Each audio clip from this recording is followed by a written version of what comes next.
ഇപ്പൊ നമ്മുടെ ചോദ്യം ഇതാണ്: ഒരു ക്ലാസ്സിലെ 11 കുട്ടികളുടെ ഭാരങ്ങളുടെ ശരാശരി 43 കിലോഗ്രാം ആണ്. 40 കിലോഗ്രാം ഭാരമുള്ള ഒരു കുട്ടി കൂടി ഇതിലേക്ക് ചേർന്നാൽ ശരാശരി ഭാരം എത്ര?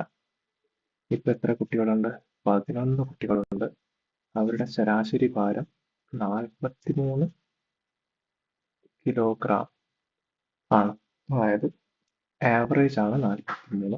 ആകെ 11 കുട്ടികളുണ്ട്. അപ്പൊ ആകെ ഭാരം നമുക്ക് എത്രയായിട്ട് എടുക്കാം?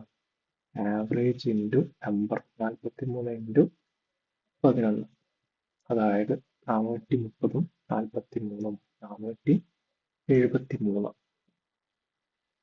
ഇനി ഒരു കുട്ടി കൂടി വന്നു. ആ കുട്ടിയുടെ ഭാരം എത്രയാണ്? 40 കിലോഗ്രാം. 12ാമത്തെ കുട്ടി വന്നു. അയാളുടെ ഭാരം 40 കിലോഗ്രാം. അപ്പൊ 473 പ്ലസ് 40 513ആയി. 12 കുട്ടികൾക്ക് 513. അപ്പൊ ആവറേജ് എത്രയാണ്? 513 ടോട്ടൽ നമ്പർ. എത്രയാണ്? 12. 513 ഡിവൈഡ് ബൈ 12. അതായത് 42.75 ആണ് പുതിയ ആവറേജ്. ഇതാണ് ഉത്തരം.